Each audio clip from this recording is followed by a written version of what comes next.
ден на книгата и авторските права 2025 година, УНЕСКО ја слави моќта на книгите, кои ја поттикнуваат имагинацијата и го обликуваат општеството.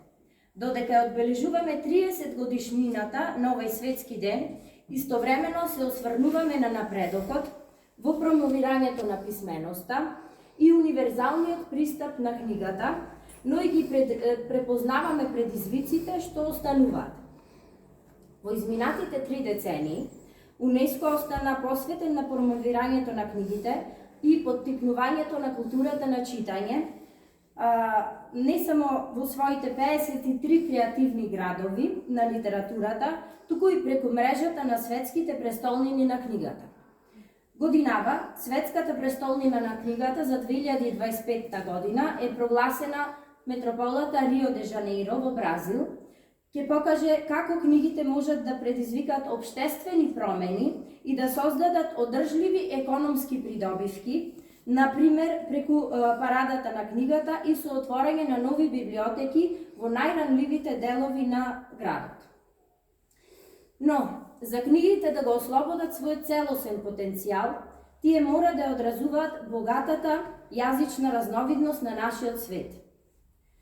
Многу заедници се уште немаат доволно ресурси на својот мајчин јазик, што ја попречува писменоста, го попречува образованието и виталниот пренос на културата низ генерациите.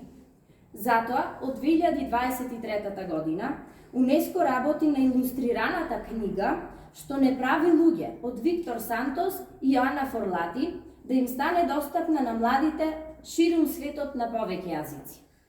Иако новите технологии имаат потенцијал да го прошират пристапот до книги, дигиталниот јаз продолжува да ги продлабочува нееднаквостите во глобалната креативна економија.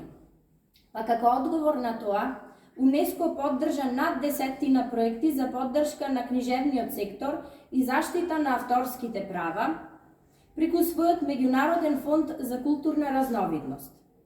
Ова вклучува иницијативи за автохтони автори во дигиталниот издавачки сектор во Бразил, како и за посилни права на интелектуалната собственост во Етиопија. Конечно, признавајќи дека книжевниот и издавачки сектор се клучни двигатели за одржливиот развој, УНЕСКО моментално ја мапира експанзијата на светот низ целата Африка. Извештајот ќе произлезе и ќе биде објавен годинава. Во него ќе се анализираат издавачките трендови, предизвици и можностите за раст во сите 54 африкански земји членки, со цел да се зајакне придонесот на овој сектор кон економскиот и општествениот напредок. Светот не може да напредува без книги, ред по ред, страница по страница. Тие ги хранат нашите мисли, помагаат да истражуваме за нови можности и ја поттикнуваат креативноста што ни е потребна за да се справиме со сложените предизвици со кои се соочува целото човештво. На овој светски ден на книгата и авторското право ја обновуваме нашата поддршка за читателите и писателите ширум светот и затоа денес повеќе од било кога ни е потребна оваа креативност.